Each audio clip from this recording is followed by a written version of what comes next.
straight into your area. We hope that you are doing well. This is the UI Urban Impact Econ Dev team, and we are always enthralled and excited and pumped up on a Friday because Friday is Friday. Right? It's Friday. I don't even know how to say it It's like you Friday, Friday. All right. I have a question for you. Starting off, I have to my left. Go ahead. You're right for those watching. Oh, yes. This is Jaleel Vester. I'm Andre, and I am delighted to be here. And working the ones and twos on the camera is Miss. Can we hear your voice? Can you say something? Hello. Michelle. Yes, this is Michelle. Michelle's here. Mara's out getting things done. You saw her last week. This is our second episode. We're so pumped to be here. I have a question for you. Are you a lark or an owl? Anybody know what a lark is? You ever heard that word before? A lark? I've heard the word, but it's a type of bird. Yes. But like... It's a bird that gets up super early in the morning. And then owls are nocturnal. What would you define yourself as? More as a lark or more as an owl? What do you know about yourself? Tell the world. They're getting to just know who you are. The World Wide Web. So maybe a lowl, you know. A lowl? I mean, sure. Sometimes a little bit of both. I think I lean more towards a lark because I like to get more things done in the morning. That's why I would say a lark. Like I can stay up, but honestly these days I just kind of get tired, and like I like working out in the morning. I feel like I have more control of my mornings. I don't, once you get into the day, like who knows? You know what I'm saying? Who knows what's gonna happen? Like something random, somebody calls, something. So I think I like to be the lark just because like nobody is usually up and it's peaceful.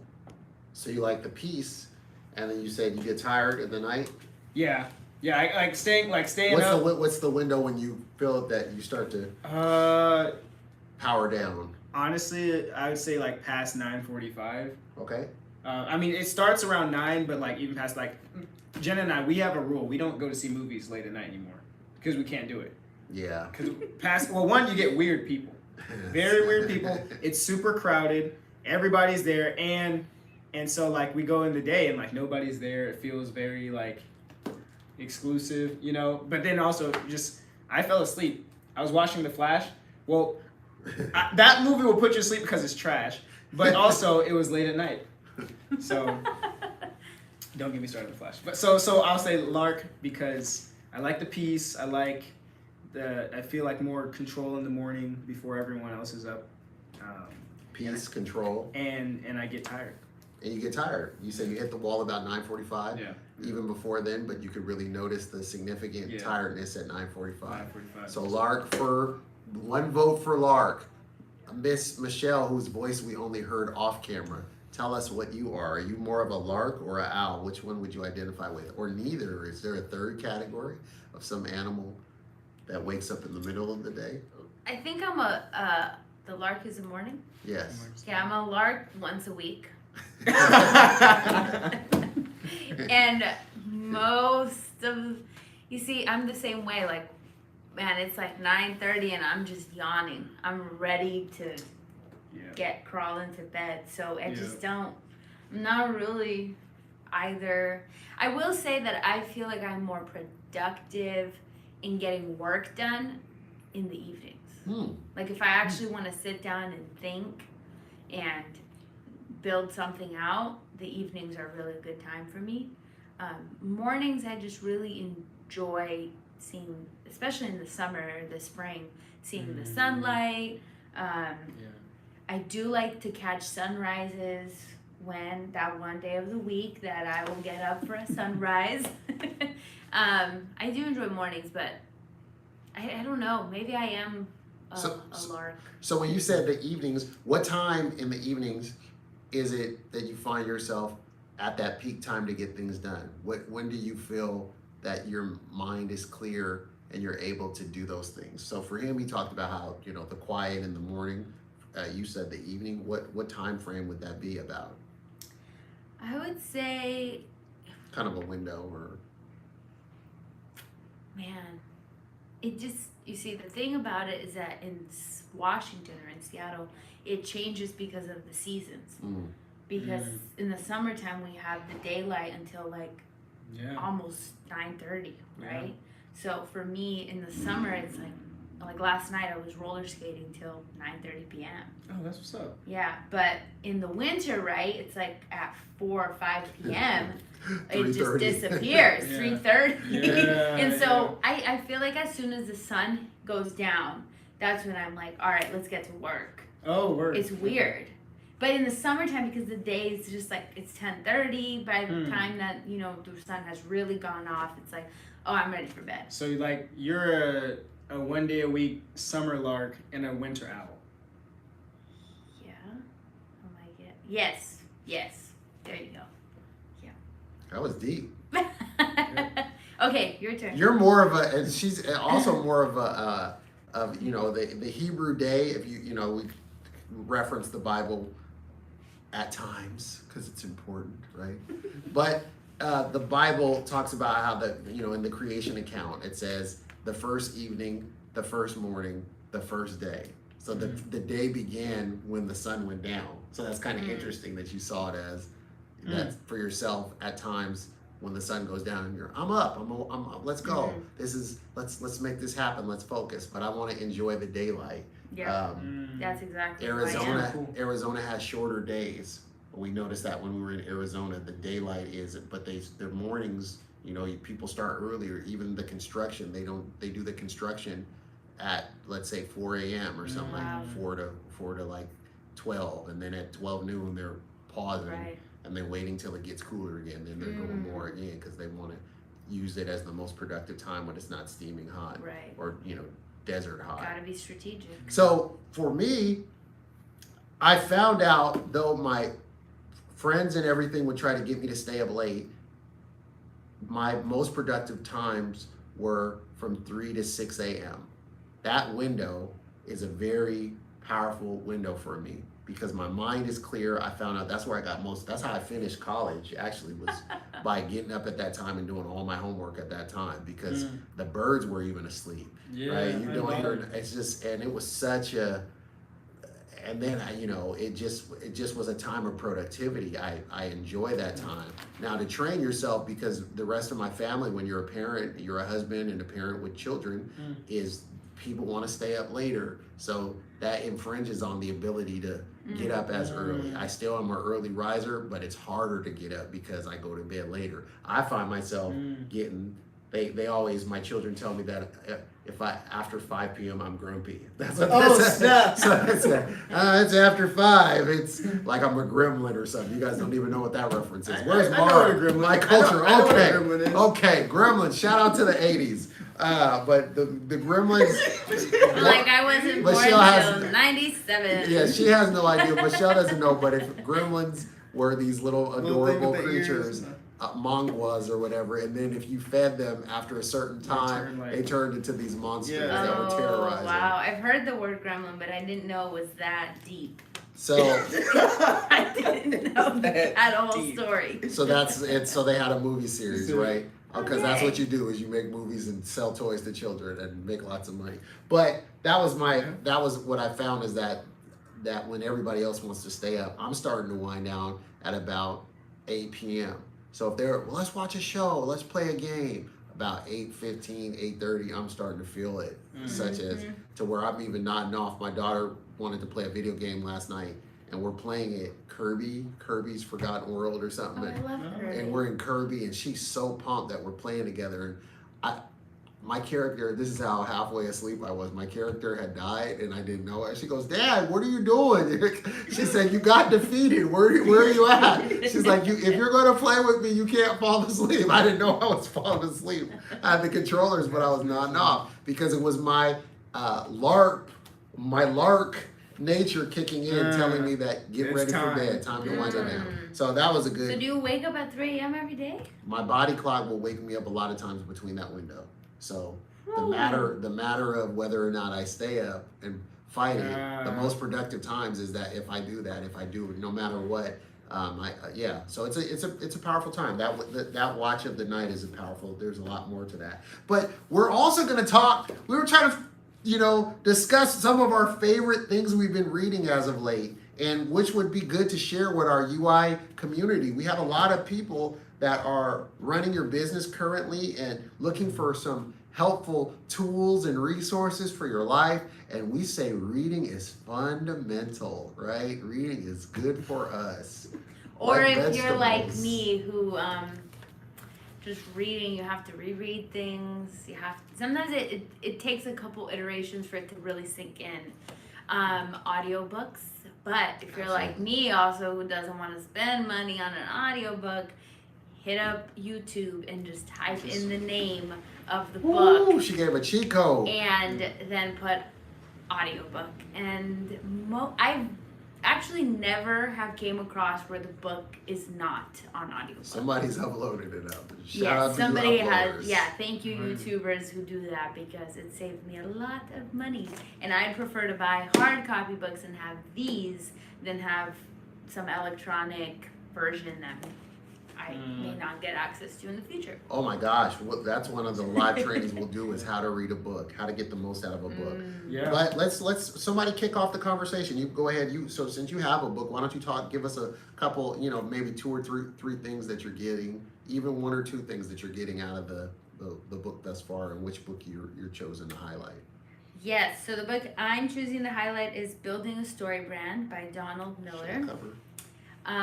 And this recommendation came from one of our wonderful business coaches, which is Chris Mathis. Many of you have had the pleasure of meeting with him or working with him. Shout out to Chris. Shout out, Chris. Michigan.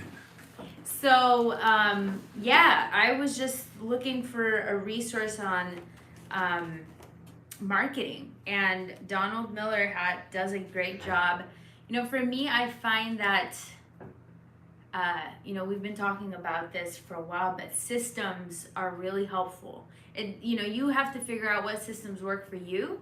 But for me, I like to do research on what different systems are out there. And I kind of end up picking and choosing from what I learn and build kind of my own system. And so, this one, he has an incredible system and how he sees... I think it's about 7 steps. It's really great. Yeah, 1, 2, 3, 4, 5, 6, 7. Yeah, it's about 7 steps, and it's a story that you're building through your brand. Why is story important? Why is story important? Yes. Well, to me, I find that story is important because it's, one of the things he talks about is, like, if everybody doesn't understand what the vision is and where you are headed with whatever you're selling or your business is, then what are you selling? Like, that has to be clear. And so he breaks it down into 7 steps of how you should be thinking about your brand and building that story. And I guess the story, it's the journey that your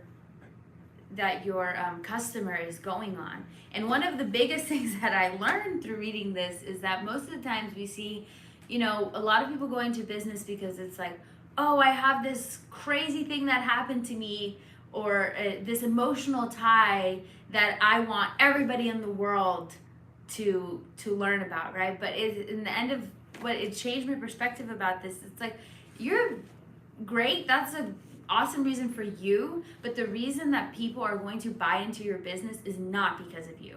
Sometimes it is because of you. Maybe later it is because of you when they learn about that. But when they see your product on a shelf or in an ad or something, it's not about you. It's about them. And so that's one of the first things that he really taught me is that you are not the hero. Your customer is the hero. That's good. And so I loved that perspective. I hadn't really thought about, I had thought about that, but it wasn't as concrete as Donald Miller makes it. Another wonderful thing is that he talks about how do you grab this story that you created and now put it into your website, because your website, everybody, you know, most people are going to visit your website. And so how are you going to take that and put it into your website? And I'm actually helping my cousin build her website out, and I was just sitting there, I was like, maybe Donald Miller has something on it, and he sure does. It's one of the last chapters in the book, but he talks about now you have the story brand, how do you put it onto your website? So I've been taking those pieces and implementing them into her website. So, all you know, you thinking about your branding and your story and how to get people on board to buy into your business, check this book out. Donald Miller. Build a story brand. And you, sir? Yes, so what I have with me is Black Fortunes, and I've been spending some time at the Renton Library. Shout out to the King County Library System. Yes. All right, pretty dope.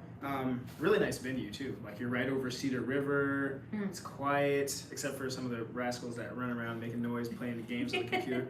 But you have a 4-hour limit. That was me. So that was me that as was a you. kid. Okay, well, Yeah, shout out to the Except we freaking had usage. 59-minute limit. Oh yeah, Man, they've so 4 expanded hours. the time. Wow. Yeah, Woo! they're giving out a lot these days, so check them out.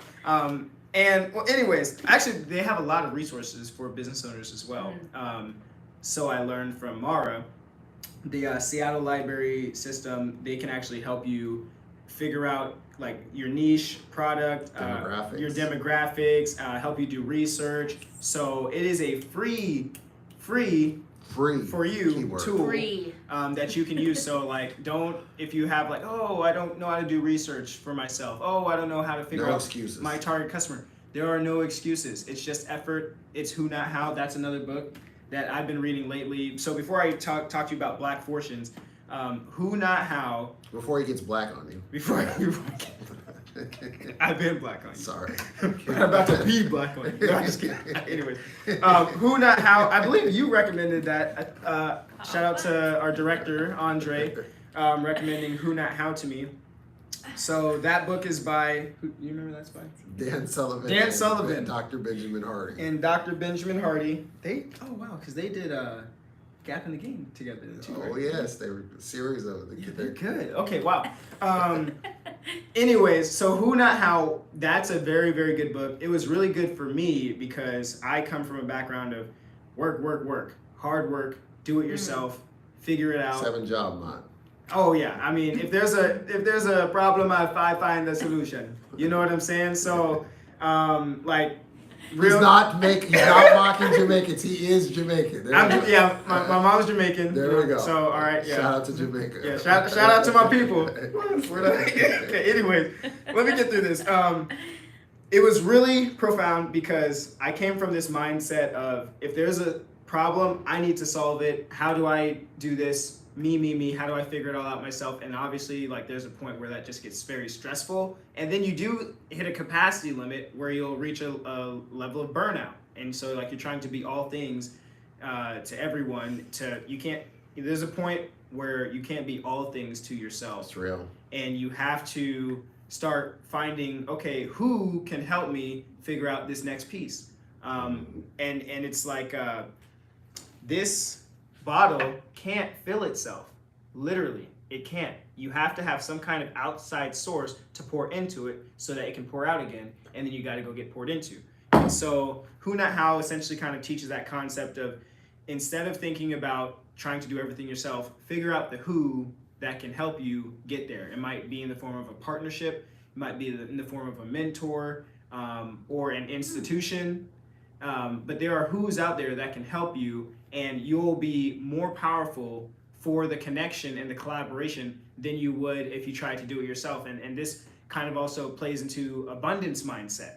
All right, you have to have an abundance mindset if you're really going to be able to lean into the who, not how, because scarcity mindset says, I need everything for me. Every dollar that I'm gonna make needs to be for me, and no one's gonna get a buck out of me.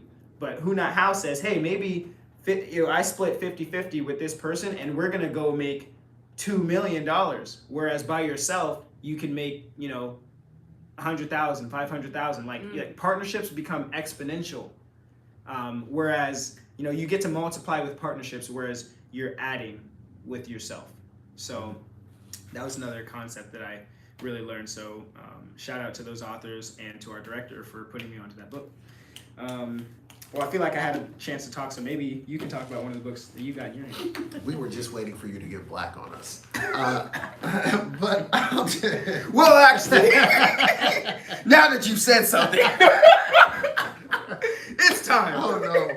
So, well, okay, I'll get black Go on you ahead. for a second. I'll get black on you for a There we second. So I'm walking in the library. I was doing some returns, and then I decided to go into the biography section because I've just had this like inclination where I want to get in touch with who are the black men and women that came before me that did what I'm doing now. Like I just had this feeling I want to learn from people like that look like me in history.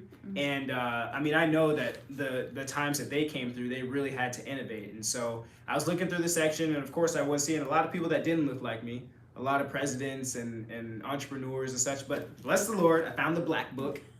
All right, and it's literally black. It's literally black, so they did very good. At the library. At the library, so that's a blessing that it's held there for us to read. But the book is called Black Fortunes. It's by Shomari Wills. I believe there was another book that she did that was super popular too, but I can't see it. It was like really well known. If I remember, I'll let you guys know. But anyways. Put it in the footnotes. Yeah, we'll put it in the footnotes because it was super popular. I just can't remember the name. But what I've been learning so far is like there's one guy who he was able to pass off as a white man, even though he was a black man, and he fell in love with this white woman, and then eventually like he told her, you know, who he really was, and then it impressed on me because then she was like, well, I can't disobey my father, and I have to tell him the truth about this, and so he pretty much had to leave. So he left. Across the country, he was brokenhearted. He went to Mexico, or essentially at that time, like it was in California, but it was a Mexican territory, and they hadn't had that war yet. New Mexico. So where's it called? New Mexico. New Mexico. So he's pretty much or in California. He left, and then like I was really intrigued by how he was able to like he amassed money and then found another opportunity.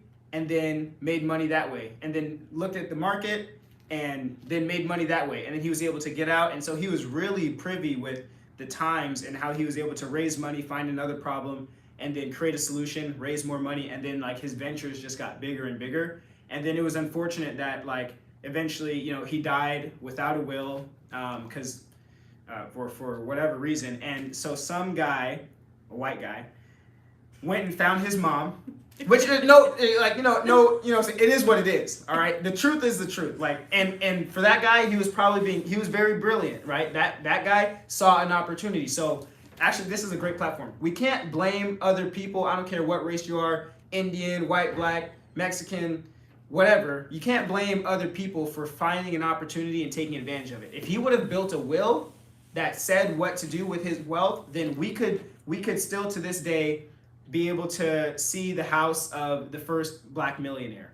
But he didn't do that. He wasn't proactive, so somebody else found a way. They just happened to be white, okay? So like even in the book, they're like, so the legacy of the first black millionaire was stolen. But on the real, he should have wrote a will. Like he had the time to make money, so he should have figured that out. Anyways, found his mom, because his mom didn't like really raise him. She was estranged and stuff. Found his mom, and then buys the house for $75,000. At that time, that it was worth so $75,000 at that time was like $2.1 million in our time, right? The house was actually worth I forget what their numbers were then, but so he bought it for $2.1 million in our dollars. It was actually worth $38 million. Wow.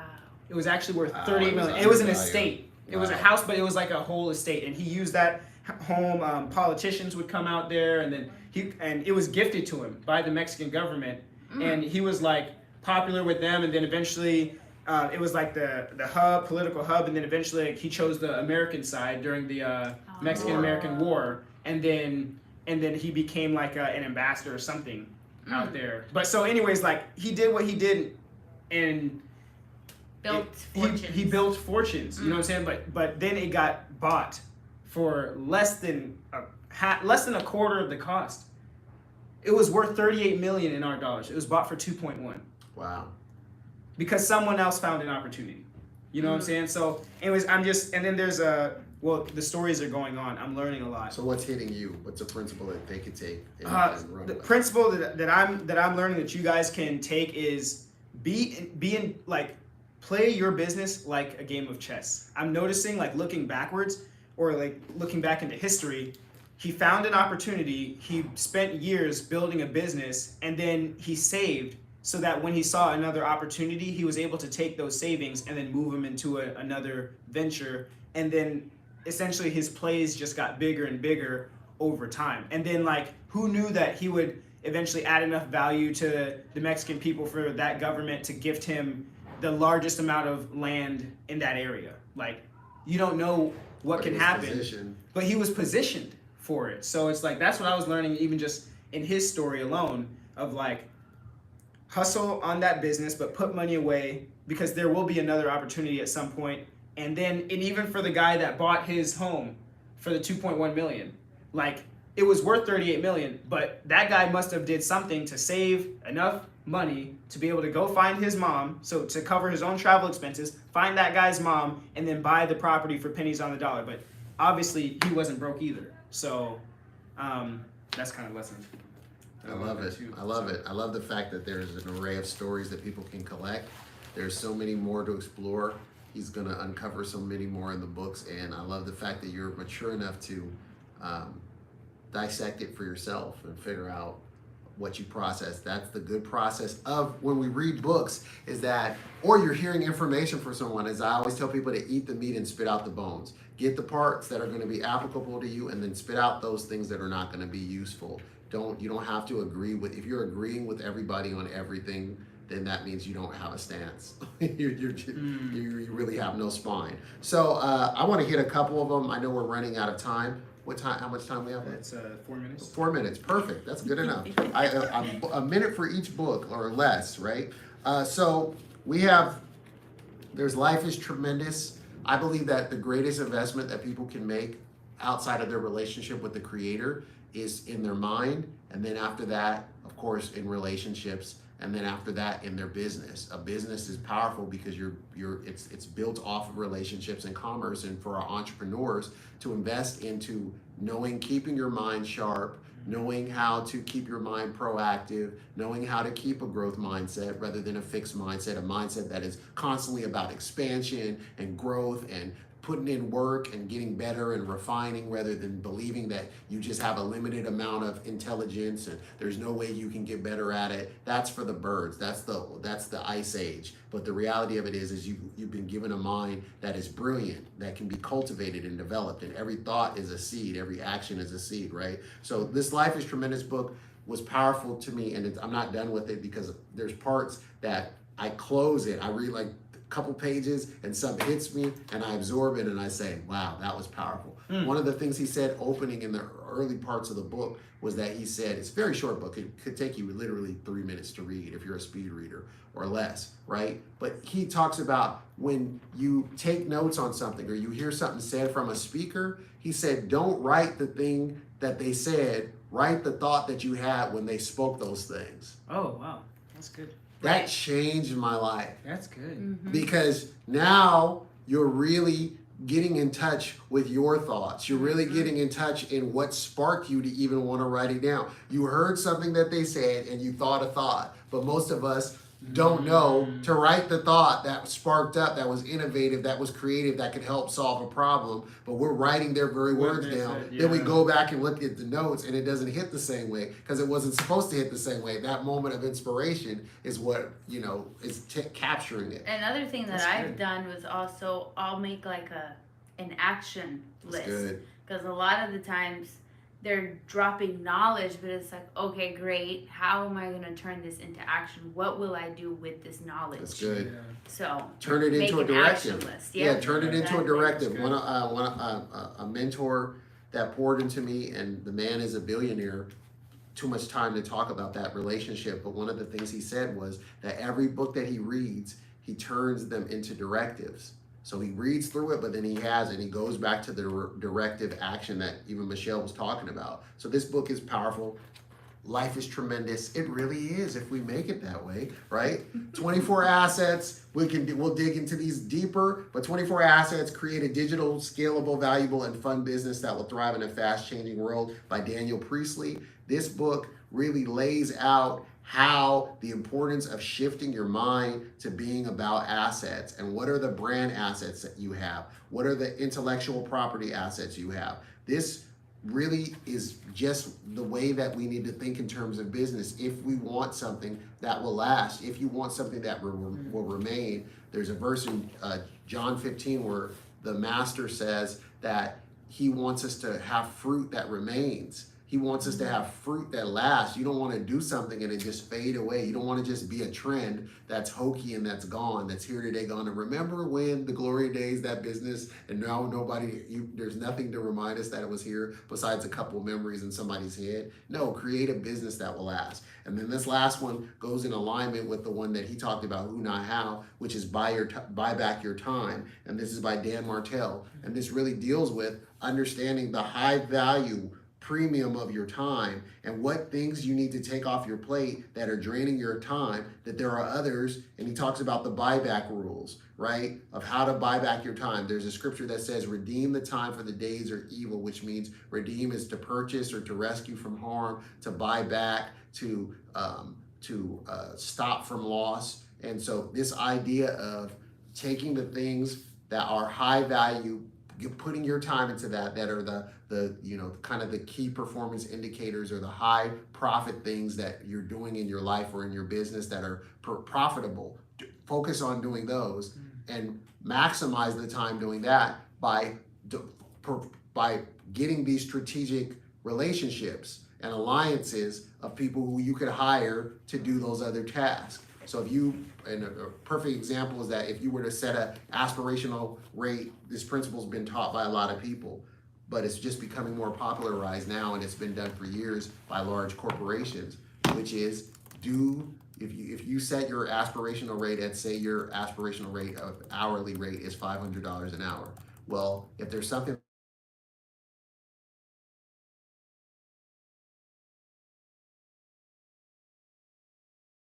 shout out to all you that are watching. We want to encourage you to continue to expand your horizon and learn. We're going to be here on weekly to just spark joy, to get you to converse, to get you to think beyond your borders, and to really be expansive. And we love having these conversations. Sometimes it'll be about books. Sometimes it'll be about a documentary you watch. Sometimes it'll be about a white paper that you read. Sometimes it might be about a festival we went to or a conference or a training. We want to keep you sharp. And there will also be trainings where we dive more deeper in our lives and in our recorded content so that you have something to grasp, that week to week you go and you expand. And that's all I got to say. What about me, team? What do you have to say? Team, what you got to see?